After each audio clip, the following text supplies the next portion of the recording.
Welcome. We are broadcasting live from the mothership. You are tuned in and listening to Starseed Energy Radio with your host Jonah Bolt. Starseed Energy Radio, where you can always tune in to hear the colors and see the music. Starseed Energy Radio goes live in 3, 2, 1.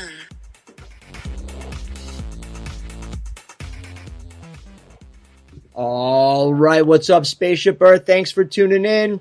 You are now receiving a live transmission from Starseed Radio, where you can always tune in to hear the colors and see the music. I'm your host, Jonah Bolt, the Arcturian Starseed. Today is September 15th, 2015. What an amazing, exciting time we are living in. This month of September is definitely going to go down in history for many reasons. What, we don't know yet, but big events are poised to happen. Check out starseedradio.com for the latest news and updates, as well as Starseed Technologies. We're still giving out free shungite. You can also call our toll-free number, 888-400-2328. And we also have some exciting news in the gold sector and financing, which we'll be announcing in the next couple of weeks, so stay tuned for that. And please get this show, Starseed Radio, out to your family and friends. We're going over lots of important information and downloads over these next few weeks, so now is really the time to tune in. Again, the website is starseedtechnologies.com, and toll-free number is 888-400-2328. We'll begin the show with our daily quote. And the daily quote goes a little something like this. Don't say you love me. Show me that you do. Don't ask me to trust you. Prove to me that you can be trusted. And don't make me feel unappreciated, because I will find someone who will appreciate me more than you did. That quote, anonymous. But what I will say is put out that love and vibration. We want everyone to be in their highest vibratory rate right now because of the events and times we're in. You need to stay grounded and high in the vibration of love as much as you can. Even myself today, I felt a little off, and I try myself to raise my own vibration. Remember, we are being hit and bombarded by chemicals, GMOs, Monsanto, chemtrails, fluoride, on and on and on and on and on. But still, through all the poisoning and all the HAARP and all the vibrations and all the crap they're sending us, we are still moving forward and still bringing in the light and the love that we're here to do. So with that being said, we're going to start the daily download today with our very own Ryan Matthew Durnick from bellwetherpost.com. Good morning, Ryan. How are you today? Good morning, Jonah. How you doing? I'm doing pretty good for a Tuesday, feeling nice and strong. Going to have an awesome day today. So let's get started with the daily news. How is Mother Gaia doing today? Well, in regards to solar activity, there's been an uptick in solar activity, which is underway now as sunspot AR2415 is beginning to crackle. With minor C-class solar flares, the sunspot has unstable beta and gamma magnetic fields that harbor energy for even stronger flares. But the next strong flare will be the first strong flare in more than a month. So right now, the odds favor a pretty quick return on seeing some solar increases in activity. In Earth changes, seismically speaking, there was a 4.6 magnitude earthquake 265 kilometers west-northwest of Sumlaki, Indonesia, a 4.8 magnitude earthquake 295 kilometers southeast of Hashio, Jima, Japan, a 4.6 magnitude earthquake 76 kilometers southwest of Masachapa, Nicaragua, a 4.7 magnitude earthquake 16 kilometers north-northwest of Asan, Mina village in Guam. And other than that, there hasn't been any noteworthy seismic activity except for yesterday. The Nevada area had a 4.7 magnitude earthquake in the Sheldon Wildlife Refuge, and this has been the continuing year-long swarm. One recorded on November 6th was the largest one to hit since the swarm started in July 2014. And seismologists have called the long-lasting swarm very unusual. And there was a flare-up that started in mid-July that had, as of August, a total of more than 5,600 earthquakes in the greater Nevada area. So that's something to keep in mind in regards to those earth changes. And I'm sure people have focused on it and heard about it. The Valley Fire in California, Governor Jerry Brown in California has issued a declare a state of emergency. Saturday at 2:30 p.m. it was only 50 acres as fire, but then it fomented into a behemoth fire by Sunday at 3:30 p.m., consuming more than 50,000 acres. The sad thing is that they've had water scarcity, as we've been talking about previously in other shows, Jonah. In California, have been very stringent with the practices of trying to be conservative with their water usage, because even in the Sierra Nevada snowpack just is reflective of how bad the situation is the lowest it's been in 500 years, and this is according to paleoclimatologists that have done dating. So this is a dire situation on many levels, and it's just representative of the overall drought that's been occurring in California for the last 4 years. And sadly, the fire over the weekend claimed one life and also gave second-degree burns to 4 firefighters. And unfortunately, there was also in Utah a flash flood. It killed 5, and there's killed 8 people, and 5 others remain missing. So this is just ongoing earth changes going. The fires are out of control. I just talked to my friends last night, and he has 3 friends that lost their entire homes. Their homes were burnt down to the ground. I mean, they lost everything. They're taking refugees. I mean, this is serious. You know, this is Nevada City, Sebastopol, Oakland. Like these areas are getting the ash. They're getting, it's really crazy what's going on. And I was watching, going through the news last night, Fox, CNN. I didn't see anything on the fires. That they mentioned, it's very brief, but this is definitely a story to pay attention to and try to give some attention to. If you could send some supplies or even do a meditation or prayer, anything will help right now. It's definitely a big travesty that's going on with the fires. Yeah, definitely. In regards to the economy right now, the economy is upticked a little bit right now. They're showing it's up 156 points, 151 right now on the Dow, and the Nasdaq's up about 34 points. So uniformly, everything is up except for the HSI in China right now, which took a hit. And this is again because the data coming out of China, there's weak data overall, and the fact is there's just a lot of speculation right now. But even today, early in the morning on CNBC, they had a renowned a professor of economics from Yale stating that could there be a market bubble? And the fact is there is a market bubble going on in regards to the economy. It is a little over-exaggerated.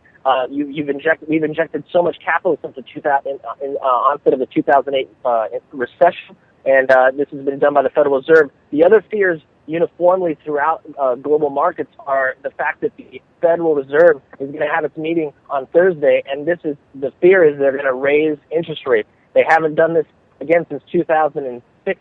So when they raise interest rates, what's going to happen is the problems are if you have an adjustable rate loan for schools, for going to college, for higher education, those are going to be affected. So you're going to see people being more wary about what schools they do go to and what kind of loans they do get.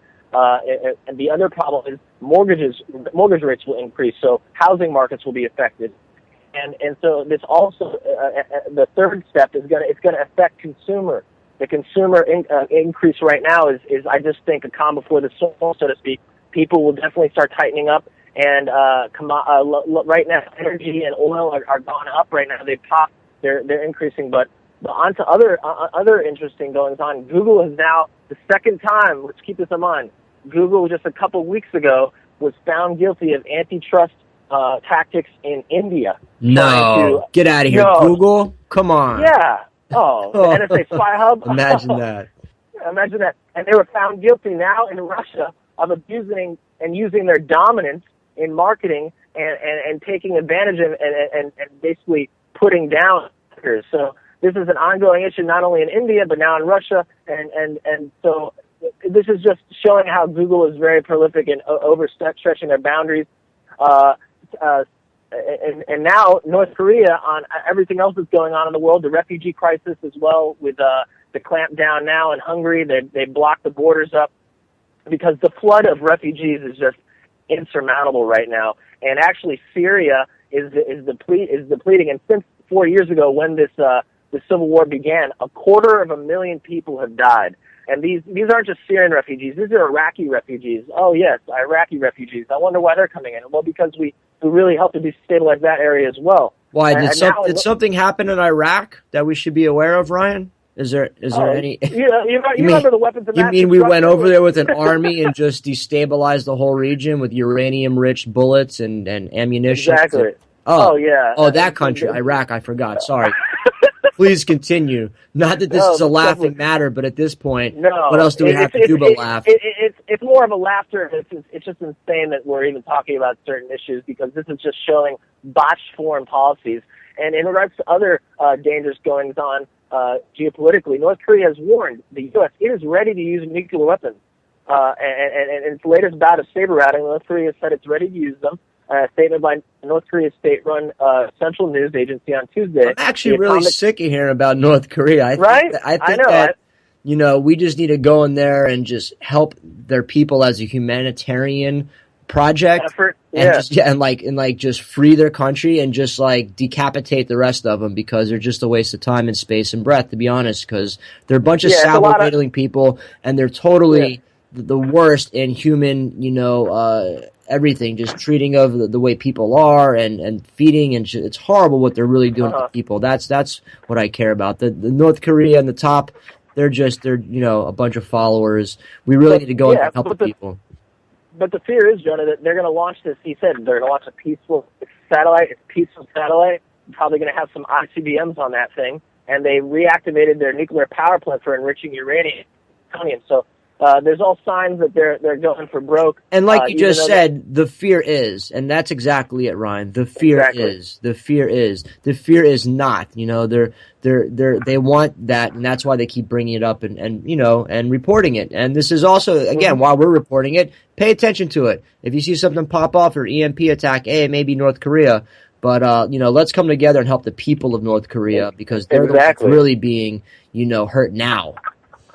No, most definitely. And under the guise of the refugee crisis, now there is a lot of talk. Cameron in the UK, as well as other officials, are saying there could be 20,000 ISIS jihadists coming into the area. And even Pope Francis has warned that they are potentially going to come into the area and use this crisis to create further destabilization of the European Union countries. And I think that's really, not only are they getting inundated with such a large amount of refugees, as you know, Angela Merkel of Germany said they're going to accept 500,000 a year, which is an insurmountable amount of people. But they're also worried now that ISIS is going to use this as a ploy, as a diversion tactic, which they will most likely, to come into the European Union countries and further destabilize not only the Middle East, but it will spill over now into the European Union countries. So this is just an ongoing effect of, again, botched foreign policies that I wanted to also mention a really cool article I found, which was NASA gives a thumb up to use colloidal silver as an antibiotic in space because the FDA has no jurisdiction in high orbit. This is a great article that talks about how, I've used colloidal silver. It's amazing. It does tons of different things. If you have like ear infections or this or just so much stuff, it's such a good, healthy thing. And also on that tip, I want to go into another article. I'll post this up on Starseed Radio. The science behind cannabinoids is clear. Marijuana helps brain achieve breakthroughs in learning, consciousness, and understanding.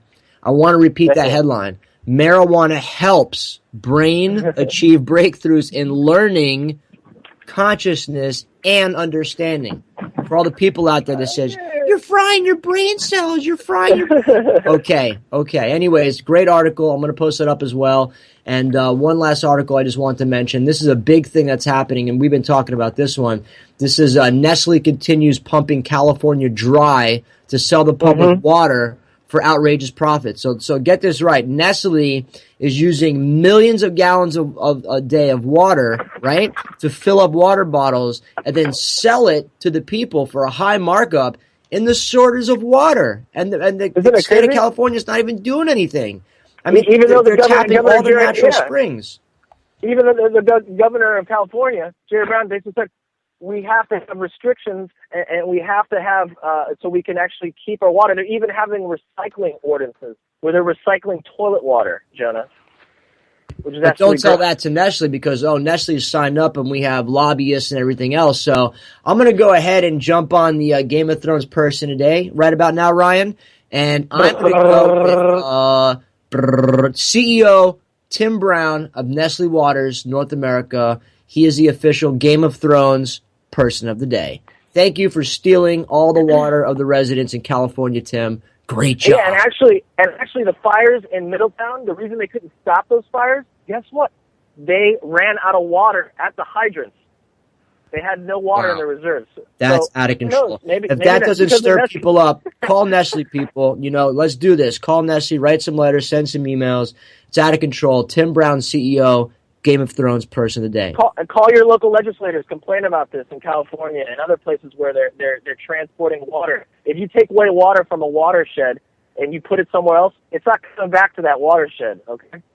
That's right. Ryan Matthew Durnick, thank you so much from bellweatherpost.com for your news and updates. Everyone check out Ryan's website, as well as we have Ryan's feed of news articles going up 24/7. He's always doing a great job of reporting the top latest headlines for us. Ryan, thanks again for coming on. We'll talk to you tomorrow.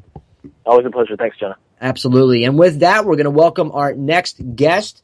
I met this next guest a few months back here in the dirty South in South Florida. She herself has been traveling all over South and Central America, doing amazing ceremonies with indigenous and natives all over the world. And she's now joining us from California. We have Sophia Moon. Good morning, Sophia. How are you? Hello, John. How are you? Doing great. Doing awesome. Feeling nice and energized today. And I guess if you would, Sophia, let's start off by giving just a background on your path. Like, how did you first become a service, person of the light, doing ceremony? When was your first awakening, or have you always been like this since a child? And let's lead into also this amazing event that you're going to be working with this week in Symbiosis. But a little background, when you first got started doing ceremony, and how did you get into that? Well, I believe that life is a ceremony. And when I finally found ceremonies, I felt really recognized with them, as it feels like it's something that is natural for all of us, and we have unfortunately been disconnected from it through so many years in this society. Now it's like a special thing to do ceremony, but it's always been a beautiful way of life. When we were living in tribes a long time ago, we would always live as a ceremony. Fortunately enough, I landed in a path with a beautiful family in Miami, and I started attending different sacred ceremonies about 5 years ago.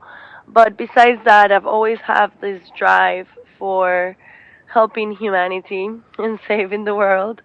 As I grew older, I realized that we are exactly where we need to be to realize what we need to realize and learn what we need to learn. So I'm grateful for that realization.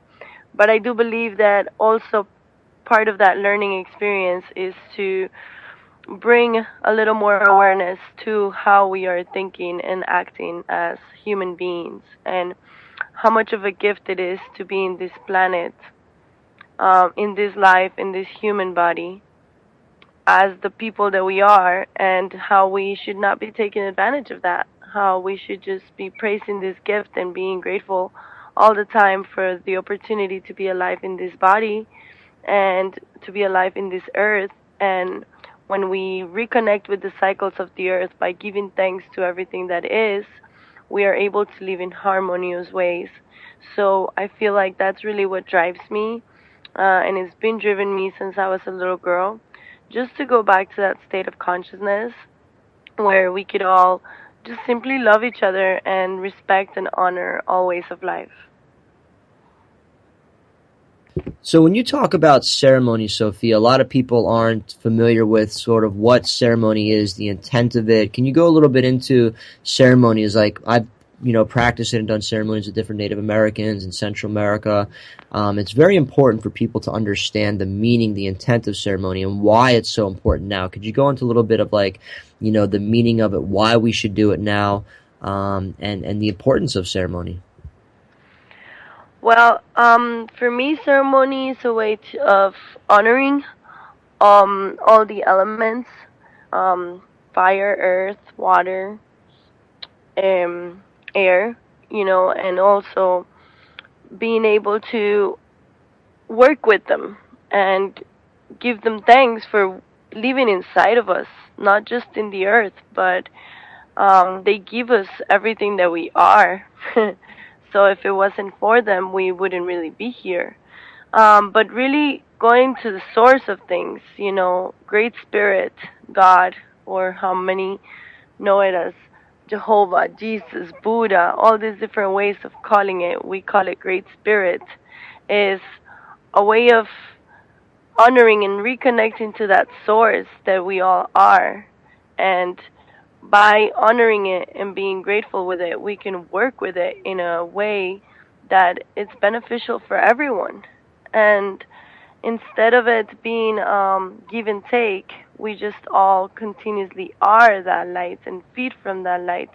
So I feel like ceremony is a way of honoring and praising that opportunity to be alive in this world and to have all these beautiful gifts that the earth gives us every day, that the sun gives us, that the cosmos gives us, that all this existence has brought to our lives. It's a way to honor this body, this mind, and always setting intention for the things that we want in life will always amplify the power of our manifestation.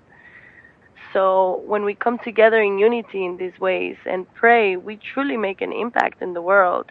And because we have forgotten to pray and because we have forgotten to honor and give thanks, is that we are so separated now. But truly that's just an illusion, because if we are all one, then when we come together in these ways, we really get to feel that oneness. We get to feel that unity. We get to feel the source within all of us is the same. It's love. So ceremonies, I believe they're important because they truly are the way to reconnect in ourselves with where we come from, where we're going, who we are, and they also make an impact by us setting our intentions collectively. We can really make a difference in everything that's happening around the world. The wars that happened, the revolution that happened, all of that was necessary for us to see, but we don't need that anymore. Now we can sit down and pray together, and it is a lot more powerful and a lot more magical than any fights ever. Because when we create resistance, we only create more of the problem. But when we surrender and we just give love, we are in ceremony, constant ceremony. So that's why I believe that ceremony is very important for all of us right now. And going back to the roots of where we come from so that we can understand our ancestors too. And our lineage will help us to grow and embrace everything that we went through to be where we are now and be able to move forward in a shining way. Like knowing that everything that we went through, it was a teaching experience for us to be able to transcend. So ceremonies teach you all of this and a lot more. It's so profound that I highly just recommend everyone to continue to practice these ways and reconnect with praying really, because life is a ceremony. Every day should be a ceremony. And when you start living this way, life becomes like a fantasy world. Absolutely. Thank you for that explanation. And also, we have a few minutes left, Sophia. Let's talk about the event, Symbiosis, these transformational festivals that are happening that are re-educating people, that includes ceremony, yoga, meditation, permaculture. Talk about this event, Symbiosis, and why it's important and why you're choosing to go to it. Well, Symbiosis is one of the, I believe, biggest transformational festivals in the world. And truly, when you attend this type of festival, you regain hope in humanity. You realize that there's many of us that are truly living this alternative way of life, that it's healthy, that's more conscious, that it's really helping each other out, that it's about community, that it's about good music and elevating our frequencies. So being at festivals like this, they are called transformational because they truly impact your life in a way that every time you attend, it shifts your perspective on everything.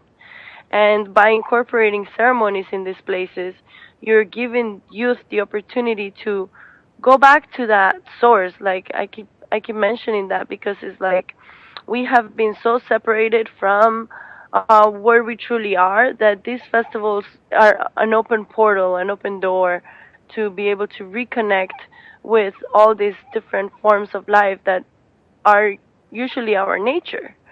So it's a great opportunity to enjoy with your friends and at the same time transcend. So it's a great mix of beauty, fun, and growth all at the same time. And these transformational festivals and all this transformational community and the traveling community, I believe, is what's really going to make this new earth, this new consciousness, like real. So really grateful for the opportunity to be present there. I will be showing you guys videos and pictures afterwards. We'll be covering the event. We'll be there present with people from New Mundo, which are also involved with the Cosmic Convergence. We will have people from Hugs, the nonprofit, people from I Am Live, amazing family out there. We'll all be camping together and co-creating more solutions.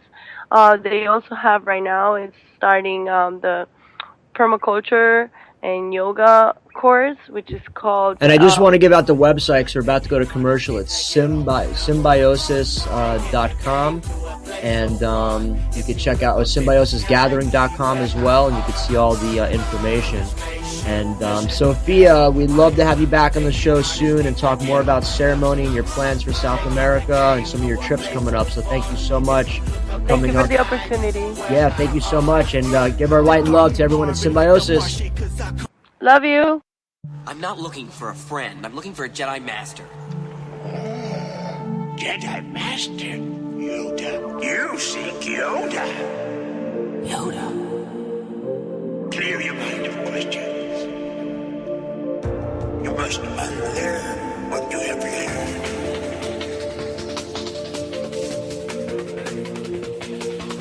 The Jedi's strength flows from the Force. That is the way of things. For my ally is Force, and the powerful ally it is. Its energy surrounds us, binds us. It binds us. All right, welcome back to the show. You're listening to Star Seed Radio. A shout out to our main guy, Yoda. Thank you for that life. The Force is all around you. Yes, Yoda. We're now joined by our next guest, Miss Betsy Otter Thompson. Betsy's been on the show before, but it's been quite some time, so it's really exciting to have her back. Betsy is the author of 4 self-published books through her own company, Ascension Publishing. And Betsy's books are also available on Amazon. Betsy's work has always gravitated toward the media. A native Philadelphian with a B.F.A. from the University of Pennsylvania, Betsy worked as an account executive with WFIL Radio in Philadelphia, and from there went to radio stations WPEN and WFLN. After that, she became a commercial print model and acted in television commercials in New York and Philadelphia. For 17 years, she also worked in Los Angeles at the motion picture and television company Castle Rock Entertainment as the assistant to the chairman and CEO. And in August 1999, she followed her boss to Warner Brothers as he took a new position there as president and COO and became his executive assistant. She is now writing full-time. Betsy's writing began unexpectedly while going through an especially difficult time in her life. She believes that her books were the answer to her prayers. With that, thank you, Betsy, for coming back on the air and on the show. How are you? I'm fine, Jonah. I'm thrilled to be back. How are you? Excellent. Doing good, thank you. It's always good to have someone like yourself on, Betsy, because you really come from a background of corporate, of a corporate America, of a real 3D world where a lot of listeners and people can relate to you coming from that background, and then making the shift towards the awareness that you have now. If you would just go into a little bit maybe about that unexpected awakening you had while going through a difficult time, because a lot of people relate to this awakening process that's happening with many people right now. So you're very corporate, you were working in New York, Philadelphia, Castle Rock, Warner Brothers, and then what happened?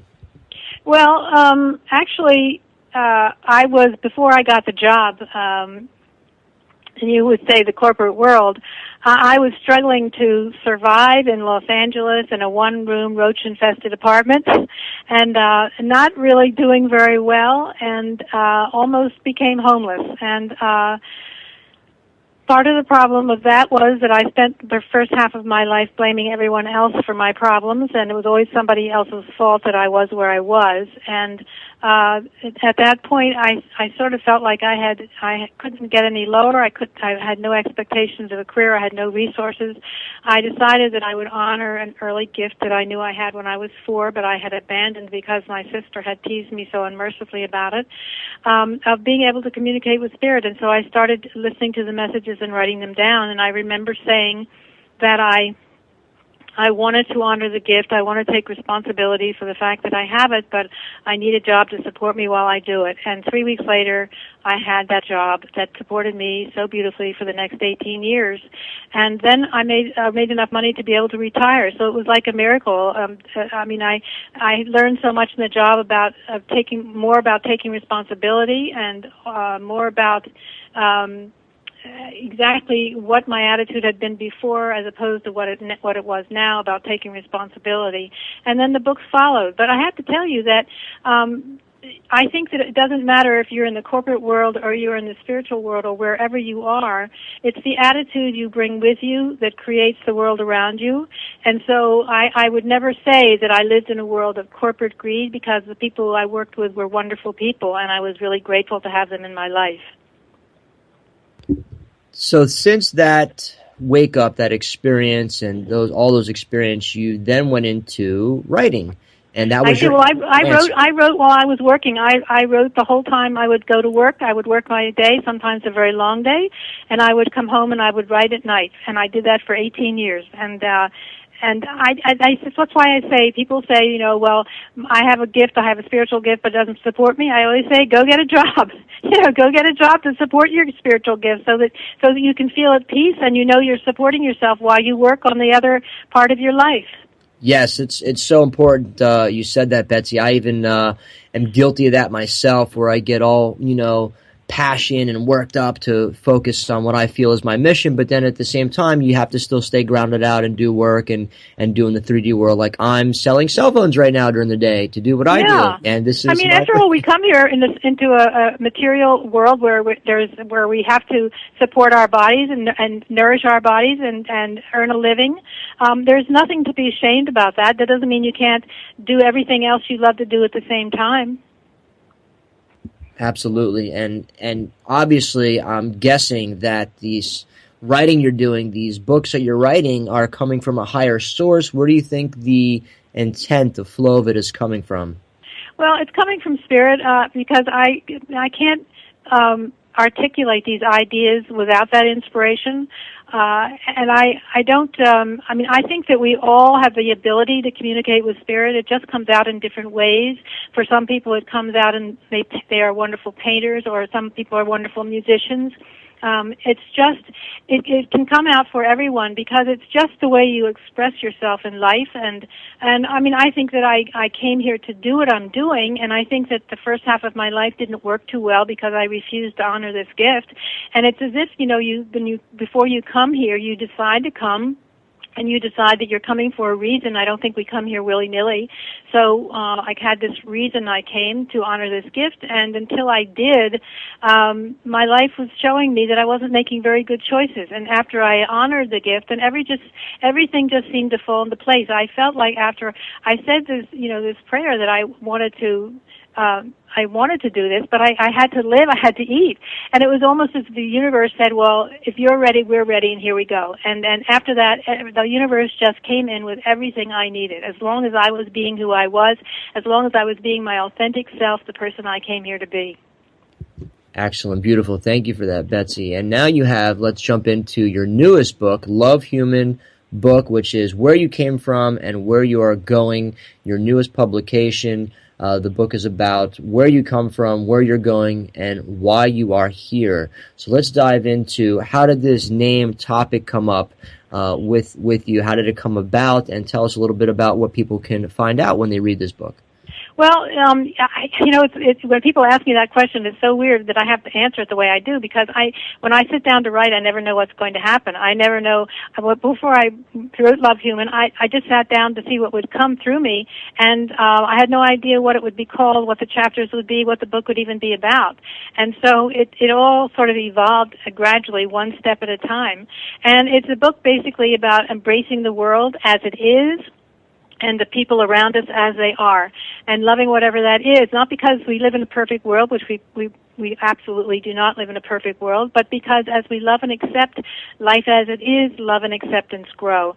And that's what we want to happen. We want the world to grow in love and acceptance. And so we have to demonstrate what we want the world to be. And so the book is really about that. It has lots of different chapters about what love really means, the mirrors that we live with all our lives, the judgments we have about what other people are doing, our true reality, what is fear, lots of different chapters, but they all are basically around the fact that we come here to be the person we want other people to be. We don't come here to fix other people.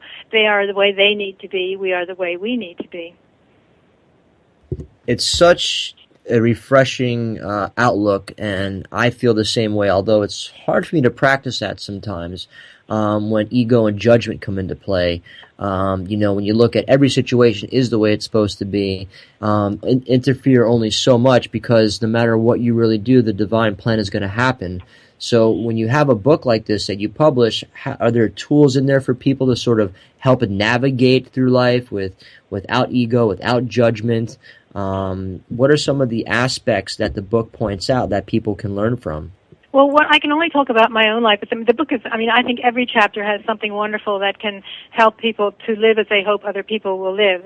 But the thing is, what's hardest in life, when I was aware of how emotional action-reaction works, in other words, whatever I give to others to feel, I feel, the hardest place, I could see it happening all around me. I could see it in my personal friendships. I could see it in my business associates, that they were attracting their mirrors, their emotional mirrors back to them. The hardest place for me to see it was with me. So you're not alone in this, Jonah. It's always hardest for us to do this for ourselves. It's easy to look outside of us at other people and say, oh, look what they're doing. But it's really hard. And the reason it's really hard to do it personally is because justification, our ego comes in with all the justifications we have for the way we behave. In other words, he did this and she did that, therefore they deserve my scorn, my criticism, my judgment, etc., etc., etc. So it's really about realizing that the universe doesn't recognize justification. It recognizes the emotional action you take, and then it believes that that's what you want back. I give this example of the universe thinks everything is love, therefore everything we express, the universe interprets it as love. It has no judgment on good, bad, wrong, or right. It has no ears with which to hear our words. It only has its essence in which it can feel our essence. And therefore, so if I am disrespectful to somebody, the universe says, oh, Betsy thinks disrespect is love, so let's give her lots more of that back. And so that's how it works. And we just have to make sure that we're putting out what we want to get back and stop worrying about what other people are doing and how other people are behaving. And it's just a daily reminder. It's like a habit. You get into the habit of judging, and then you can get out of the habit of judging. It's just a matter of repeating what you want to believe and what you want to do as many times in the positive as you have in the past in the negative. Yes, and like you said, I definitely am guilty of that myself, as a lot of people are. It's very, we all are. Very hard Jonah. living, in these times, even with how many events are happening and ISIS and this and that. It's very hard not to be judgmental when we're bombarded by the headlines and what's going on in the world. So having a book like this and others is really a good grounding tool that I see that people can dive into and get other aspects of how people like yourself look at situations, and then we can relate to that. So I think that's very important for people to see and for read, is to see other aspects of how you are dealing with non-judgmental and non-ego decisions and choices in your life, because it's we lead by example, and that's sort of how I see your book as a tool to share your experience, and that way others can relate, because we relate to other experiences a lot more than, just hearing about it. It's directly experience relating to them. You translate the information better versus just hearing about it and not having that experience. So this book and your other ones too, The Mirror Theory, Love Parent, Walking Through Illusion, these are all other books as well that you've written that also sort of paint the picture of your aspect and what you feel is also transpiring, like the Mirror Theory and Love Parent. These are other aspects of where parents come from, of mirroring yourself. So these books are very helpful tools, if you will, for people to read and get into, to just give them another aspect from another perspective of how they dealt with the situation. Is that correct? Hello, Betsy, you with us? Oh, I think we may have lost Betsy. But just to continue a little bit more with Betsy's other books, we'll see if she calls back.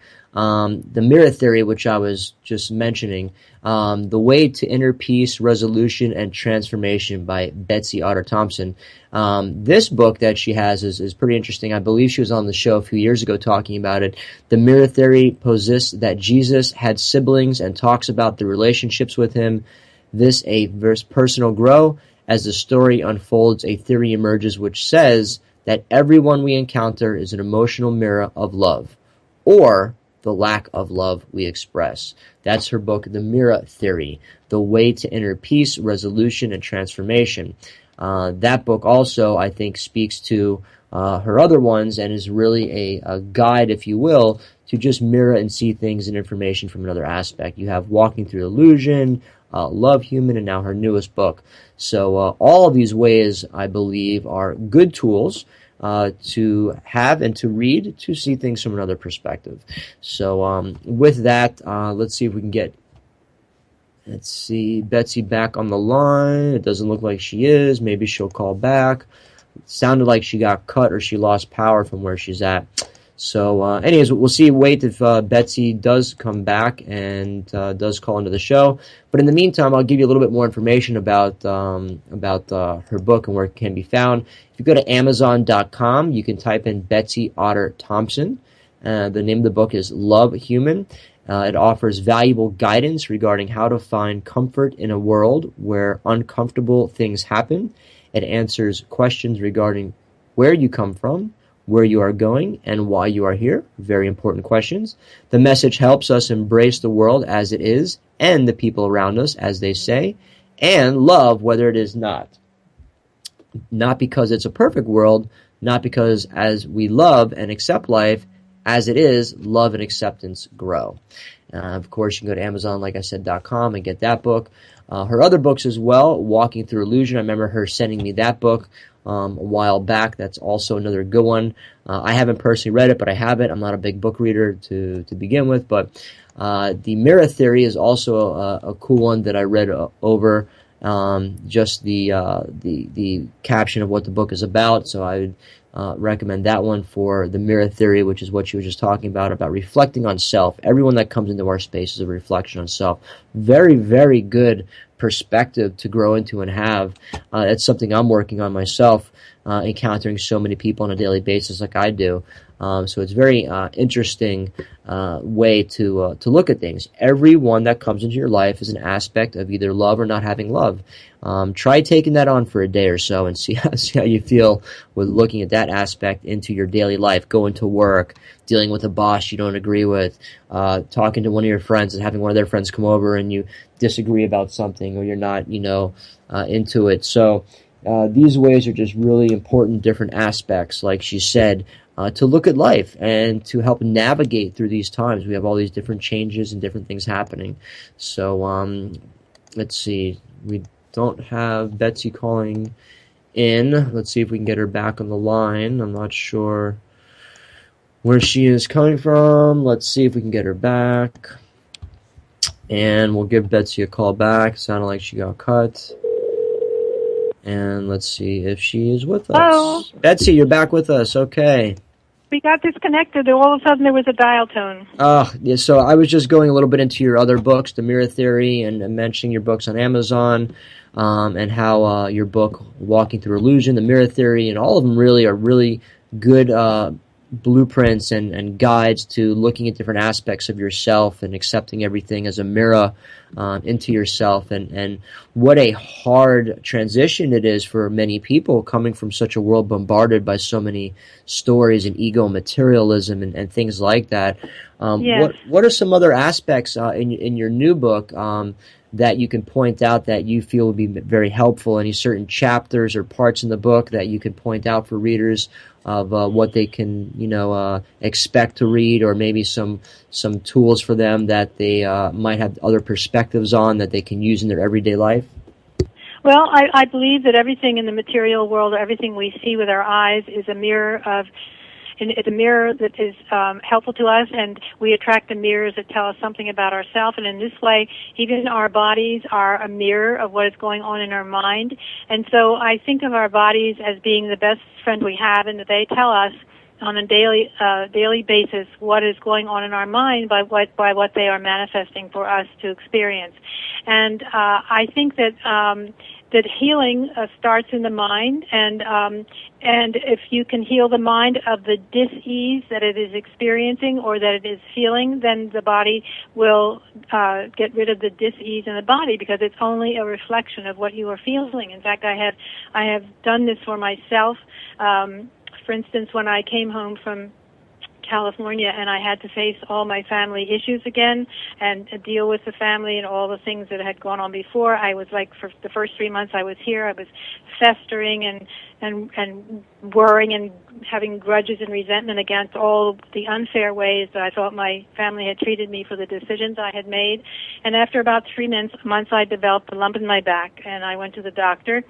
And I have a lot of cancer in my family, so she wanted to see me right away, and she wanted me to go in for a sonogram the next day, and I said okay, and it was scheduled, and I came home that night, and I decided that I was going to see what I could find out on my own about this. And so first thing I did was I looked at Louise Hay's book, and the lump and any lumps represent grudges and resentment. And I knew immediately what I needed to do. I had to look at the way I felt my family had behaved to me, and I had to ask myself what I had learned from that, or what was something positive I could find from the way they had behaved. And as I did that, I realized that the way they behaved was the motivation I needed to get me to make a move and move to California and California is where everything unfolded for me in my life. And so from that point, I could say to them, thank you for being the motivator. When I talk about this, I get goosebumps, Jonah, because it brings all those feelings back of how I felt as I went through this, of saying thank you for being the motivator I needed to get me where I needed to go. And so I could think of them as the people who were goading me to do what I needed to do.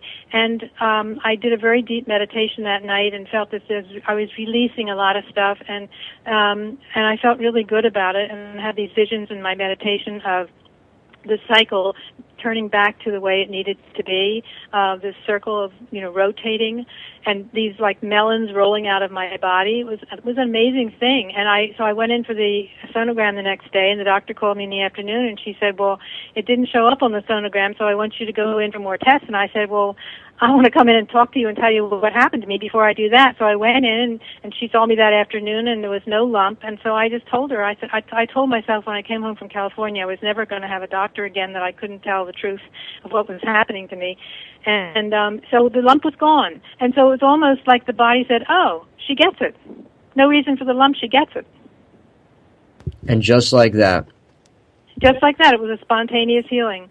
And I believe that we all can do this, because it is the body telling us what the mind is doing. And we've actually seen that, Betsy, and with like Greg Braden, for example, where they have hospitals in China that just surround people with cancer, and the doctors themselves just chant a very powerful, strong, positive word like love, and literally on camera, the cancer shrinks and goes down to an unnoticeable size, literally within minutes, of just the doctors and the patients believing and understanding that our thoughts and our projection and our mind are much more powerful than this physical reality. And Greg Braden shows that so beautifully. If you just Google that on YouTube, people, you could see that. that it is. It's just that simple, and that is the key to what we're all trying to get out there, I think, Betsy, is self-empowerment. That is the key that I drill home, and I think you're drilling to, is self-empowerment, teaching people that you have the power, correct? Yes, that's right. The power is within each of us. We wouldn't be here if it wasn't within each of us. And yes, we have the power. And it just takes honesty, and that doesn't mean you have to be honest in front of 100 people. It means you just have to be honest with yourself. Just being willing to say, you know, what did I do that attracted this back to me? That's the whole thing. And it doesn't always have the same look. You know, you could say, well, somebody treated me, you know, verbally abused me. Well, you know, maybe you were abusing someone else in a different way. It doesn't have to be anything that is similar in the illusion. It only has to be similar in the emotion it is putting out there. Absolutely, absolutely. Now, where can also people find your book? I know it's on Amazon.com. What are some other places? Your website, Betsy Otter Thompson. Yes, you can go to, on my website. You can get all my books from my website. And from my website, you can see that all of the social media that I'm in. And if you do befriend me on Facebook, just let me know by the little messages on the side that you heard me on your show, and so that I'll know that you're someone that I would like to be friends with. There you go. Excellent. Now, what are some upcoming projects for you, Betsy? Do you have anything on the horizon? I know this is your newest book. What are you currently engaged in? Anything, events or projects coming up in the future you'd like to let listeners aware of?